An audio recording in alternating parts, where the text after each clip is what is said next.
नमस्कार मित्रों, एक बूढ़े कौवा ने बताया कि इन 4 लोगों से कभी भी मदद नहीं मांगना चाहिए।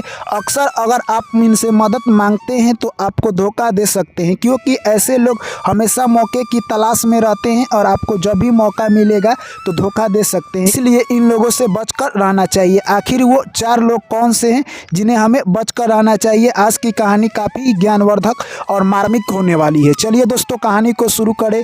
उससे पहले आप लोग चैनल को सब्सक्राइब और वीडियो को लाइक कर दीजिए। एक प्यारा सा जंगल था। उसी जंगल में एक कौवा एक कौवी की जोड़ा रहा करते थे।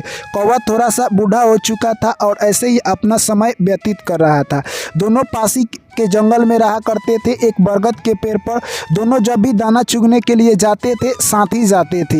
एक दिन की बात है, कौवा और कौवी जैसे ही दाना चुग कर आते हैं तो देखते हैं कि जंगल में आग लग चुकी है। तभी कौवी कहती है कि अब हम लोग कहाँ रहेंगे? जो हमारे बरगद के पेड़ थे वो भी जलकर यानी राख हो गए हैं। अब हम लोग कहाँ रहेंगे? तभी कौवा कहता है कि घबराने की कोई बात नहीं है, जो भी होता है अच्छे के लिए होता है। हम लोग अपना घोंसला दूसरे जगह बनाएंगे। इस तरह से कौवी कहती है कि नहीं, अब हम लोगों के लिए रहना इस जंगल में कठिन हो गया है। तभी कौवा कहता है कि नहीं, तुम क्यों इतना परेशान हो, क्योंकि भगवान जो भी करते हैं अच्छे के लिए करते हैं। इस तरह से दोस्तों कहे तो कौवा और कौवी के लिए रहने में थोड़ा सा अब दिक्कत होने लगा और दोनों ऐसे ही रह रहे थे। एक दिन की बात है, जो अभी वो दाना चुगने के लिए बाहर जाते हैं और उन्हें दाना भी नहीं मिलता है।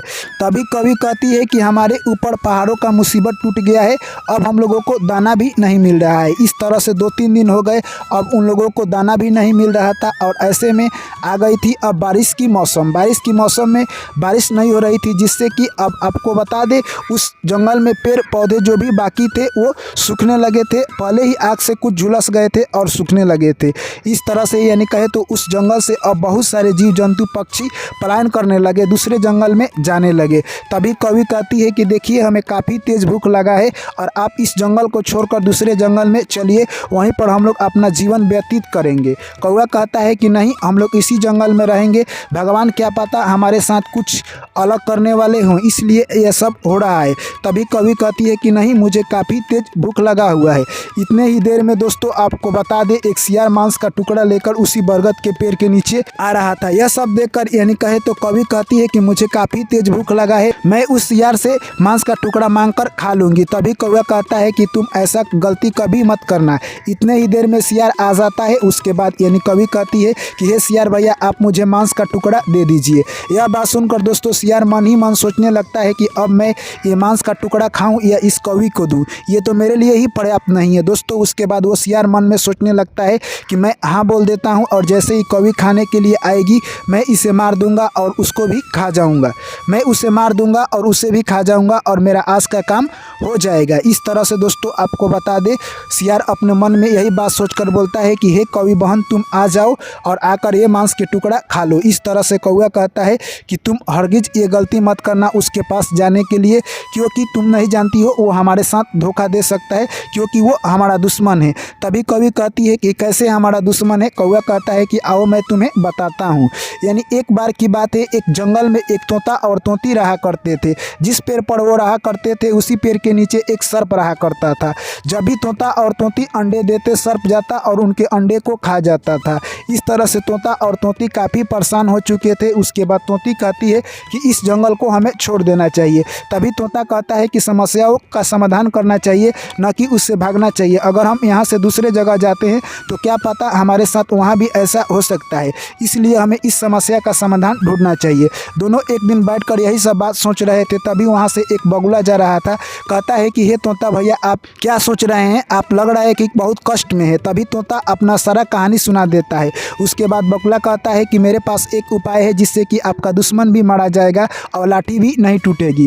तभी तोता कहता है कि क्या उपाय है? उसके बाद बगुला कहता है कि देखो, मेरे पास यही उपाय है कि हम लोग नदी किनारे चलेंगे और वहाँ से मछली पकड़ कर लाएंगे और सर्प के बिल से लेकर नेवला के बिल तक मछली बिछा देंगे। यह सब वहाँ से प्लान बनाने के बाद तीनों उड़ जाते हैं, नदी किनारे जाते हैं।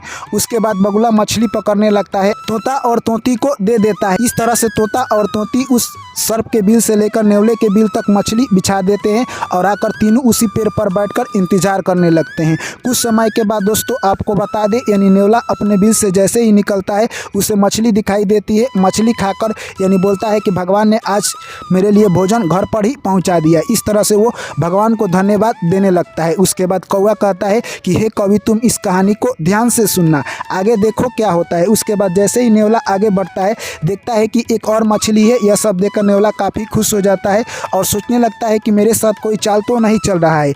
इस तरह से नेवला फिर आगे बढ़ता है तो देखता है कि फिर एक और मछली है। इस तरह से जैसे ही आगे बढ़ता जाता है, क्रमबद्ध तरीके से मछली रखी गई थी। नेवला सोचता है कि कुछ ना कुछ तो गड़बड़ है और मछली खाते गया और एक ऐसा समय आया जबकि मछली उड़ा जाती है। इस तरह से आपको बता दें, जहाँ पर मछली खत्म होती है वहीं पर नेवला बैठ जाता है और कुछ समय के बाद देखता है कि उसी बिल में से एक सर्प निकलता है।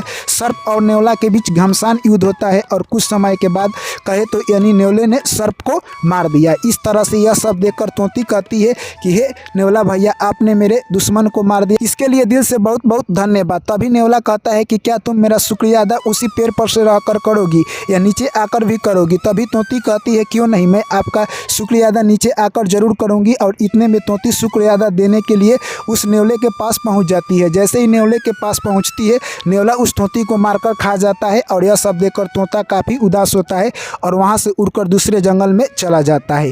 तो इस तरह से कौवा कहता है कि तुमने देख लिया किस तरह से तोती अपनी यानी कहे तो दुश्मन से बदला लेने के लिए गई थी, परंतु दूसरे दुश्मन से हाथ मिलाई और उसका वही दुश्मन जिंदगी बर्बाद कर दिया। इस तरह से ये तुम्हारा दुश्मन है, अगर इसके पास तुम जाती हो तो शियार तुम्हारे साथ वही घटना कर सकता है, इसलिए हमें कभी भी नहीं जाना चाहिए।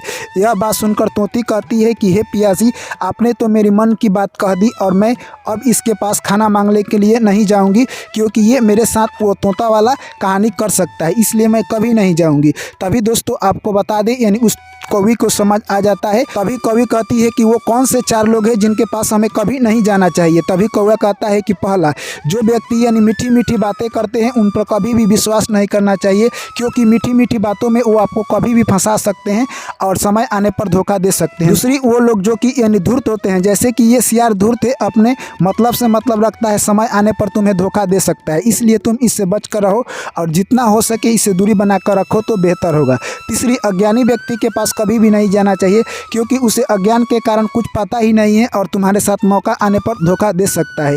और चौथा, घमंडी व्यक्ति से कभी भी दोस्ती नहीं करना चाहिए। अगर आप घमंडी व्यक्ति से दोस्ती करते हैं तो वो अपने घमंड में चूर रहते हैं और समय आने पर आपको धोखा दे सकते हैं, क्योंकि घमंडी व्यक्ति अपने मतलब से मतलब रखते हैं और समय आने पर आपको अपनी मदद ले लेंगे, परंतु जब आपका समय आएगा तो आपको धोखा दे सकते हैं। इसलिए इन 4 व्यक्तियों से जो भी व्यक्ति दूरी बनाकर रखता है और इनसे हेल्प और मदद नहीं मांगता है तो वो कभी भी मुसीबत में नहीं फंसता है। कभी भी हमें इन 4 लोगों से दूरी बनाकर रखना चाहिए। तभी कवि कहती है कि हे पियाजी, आपने कहानी सुनाकर मनुष्य जगत के लिए कल्याण कर दिया। ये कहानी मैं मनुष्य को जरूर सुनाऊंगी जिससे कि मनुष्य को कल्याण हो सके। तो चलिए दोस्तों, मैं आशा करता हूँ कि ये कहानी आप लोगों को समझ आई होगी।